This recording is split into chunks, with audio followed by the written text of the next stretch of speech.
ಈ ವಿಷಯ 99% ಯಾರಿಗೂ ಗೊತ್ತಿಲ್ಲ ಅಂತ ಹೇಳ್ಬೋದು. ಅದೇನಂದ್ರೆ ನಾರ್ಮಲಿ ನಾವು ಟೆಂಪಲ್ಸ್ ಹತ್ರ ನೋಡಿದಾಗ ಟೆಂಪಲ್ಸ್ ಮುಂದೆ ಧ್ವಜಸ್ತಂಭ ಯಾಕಿರುತ್ತೆ ಗೊತ್ತಾ? ಅಂಡ್ ಇದು ಫಿಶ್ ಪೆಡಿಕ್ಯೂರ್. ಇದನ್ನ ಮಾಡಿಸ್ಕೊಂಡ್ರೆ ತುಂಬಾ ಒಳ್ಳೇದು. ಅದು ನಮ್ಮ ಪಾದದ ಮೇಲಿರೋ ಡೆಡ್ ಸ್ಕಿನ್ ಅನ್ನ ಪೂರ್ತಿಯಾಗಿ ತಿಂದು ಮತ್ತೆ ಹೊಸ ಸ್ಕಿನ್ ಬೆಳೆಯೋ ರೀತಿ ಮಾಡುತ್ತೆ.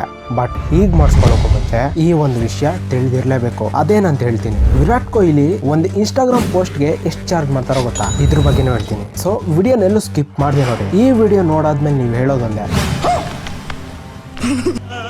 So hi hello and welcome to facts. ಇದೇ ಫಿಶ್ ಪೆಡಿಕ್ಯೂರ್. ಇದನ್ನ ಮಾಡಿಸ್ಕೊಂಡ್ರೆ ತುಂಬಾ ಹಾಯಾಗಿರುತ್ತೆ. ಪಾದಗಳನ್ನ ನೀರಲ್ಲಿಟ್ಟಾಗ ಈ ಪುಟ್ಟ ಡಾಕ್ಟರ್ ಫಿಶಸ್ ಬಂದು ನಮ್ಮ ಪಾದಗಳಲ್ಲಿರೋ ಡೆಡ್ ಸ್ಕಿನ್ ಅನ್ನ ತಿಂದಾಕುತ್ತೆ. ಹಾಗಾದ್ರೆ ಈ ವಿಕ್ಟೋರಿಯಾ ಅನ್ನೋ ಈಕೆಗೆ ಮಾತ್ರ ಮೊದಲನೇ ಸರಿ ಫಿಶ್ ಪೆಡಿಕ್ಯೂರ್ ಅನ್ನ ಮಾಡಿಸ್ಕೊಂಡಾಗ ಒಂದು ಇನ್ಫೆಕ್ಟೆಡ್ ಮೀನಿಂದ ಈಕೆ ಕಾಲಿನ ಒಳಕ್ಕೆ ಶಿವೆರಿಲ್ಲಾ ಅನ್ನೋ ಬ್ಯಾಕ್ಟೀರಿಯಾ ಹೋಗಿ ಆಕೆಯ ಕಾಲನ್ನ ತಿಂದಾಕೋದಕ್ ಶುರು ಮಾಡುತ್ತೆ. ಈಕೆಗೆ ಇನ್ಫೆಕ್ಷನ್ ಎಷ್ಟ್ರ ಮಟ್ಟಿಗೆ ಸೋಕಿದೆ ಅಂದ್ರೆ ಈ ವಿಕ್ಟೋರಿಯಾ ತನ್ನ ಕಾಲಿನ ಬೆರಳುಗಳನ್ನ ಒಂದರ ನಂತರ ಒಂದು ಕಟ್ ಮಾಡಿಸ್ಕೊಳ್ಬೇಕಾಗಿ ಬಂತು. ಸೊ ಈ 5 ನಿಮಿಷಗಳ ಸಂತೋಷಕ್ಕೋಸ್ಕರ ನಿಮ್ಮ ಲೈಫ್ ಅನ್ನ ರಿಸ್ಕ್ ಅಲ್ಲಿ ಇಡೋದಕ್ಕೆ ಇಷ್ಟಪಡ್ತೀರಾ? ಕಮೆಂಟ್ ಮಾಡಿ. ಇಲ್ಲಾಂದ್ರೆ ನಿಮ್ಮ ಒಂದು ಲೈಕ್ ಮೂಲಕ ತಿಳಿಸಿ.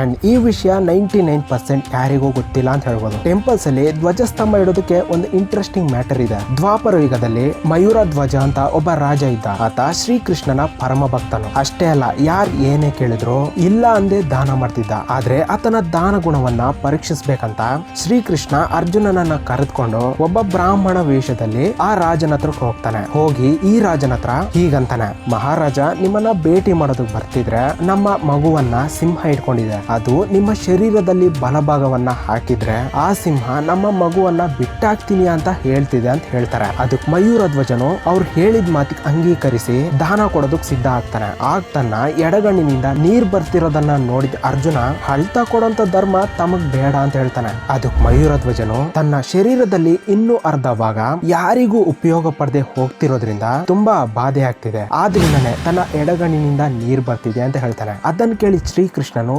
ಸಂತೋಷಿಸಿ ತನ್ನ ನಿಜ ರೂಪವನ್ನ ಧರಿಸಿ ಯಾವ ವರ ಬೇಕೋ ಕೋರ್ಕೋ ಅಂತಾರೆ. ಆಗ ಮಯೂರ ಧ್ವಜನು ಅಶಾಶ್ವತವಾದ ಈ ಶರೀರವನ್ನ ಯಾವಾಗ್ಲೂ ಕೂಡ ಆ ದೇವರ ಒಂದು ಸನ್ನಿಧಿಯಲ್ಲೇ ಇರೋ ಹಾಗೆ ಒಂದು ವರವನ್ನ ಪ್ರಸಾದಿಸುವಂತ ಕೋರ್ಕೋತಾನೆ. ಅದಕ್ಕೆ ಶ್ರೀಕೃಷ್ಣನು ನೀನು ಆಲಯದಲ್ಲಿ ಧ್ವಜಸ್ತಂಭವಾಗಿರ್ತೀಯ. ಭಕ್ತರು ನಿನ್ನ ದರ್ಶನ ಮಾಡ್ಕೊಂಡಿದ ನಂತರನೇ ತನ್ನ ಇಷ್ಟ ದೈವವನ್ನ ದರ್ಶನ ಮಾಡ್ಕೋತಾರಂತ ವರ ಕೊಡ್ತಾನೆ. ಸೊ ಇದು ವಿಷಯ. ಅಂಡ್ ಫೈನಲಿ ಇನ್ಸ್ಟಾಗ್ರಾಮ್ ನಲ್ಲಿ ವಿರಾಟ್ ಕೊಹ್ಲಿ ಒಂದು ಪೋಸ್ಟ್ ಗೆ ಎಷ್ಟು ಚಾರ್ಜ್ ಮಾಡ್ತಾರೋ ಗೊತ್ತಾ? ಇನ್ಸ್ಟಾಗ್ರಾಮ್ ನಲ್ಲಿ ಹೈಯೆಸ್ಟ್ ಚಾರ್ಜ್ ಮಾಡುವಂತ ಸೆಲೆಬ್ರಿಟೀಸ್ ಬಗ್ಗೆ ನೋಡೋಣ. 2023 ಇನ್ಸ್ಟಾಗ್ರಾಮ್ ರಿಚ್ ಲಿಸ್ಟ್ ಸರ್ವೆ ಪ್ರಕಾರ ಕ್ರಿಸ್ಟಿಯಾನೋ ರೊನಾಲ್ಡೋ ಒಂದು ಪೋಸ್ಟ್ ಗೆ 26 ಕೋಟಿ ಚಾರ್ಜ್ ಮಾಡ್ತಾನೆ. ಲೆನೋ ಮೆಸ್ಸಿ 21 ಕೋಟಿ ಚಾರ್ಜ್ ಮಾಡ್ತಾರೆ. ಸೆಲಿನಾ ಗೋಮೆಸ್ ಒಂದು ಪೋಸ್ಟ್ ಗೆ 21 ಕೋಟಿ ಚಾರ್ಜ್ ಮಾಡ್ತಾರೆ. ಕೈಲಿ ಜೆನ್ನರ್ ಒಂದು ಪೋಸ್ಟ್ ಗೆ 20 ಕೋಟಿ ಚಾರ್ಜ್ ಮಾಡ್ತಾರೆ.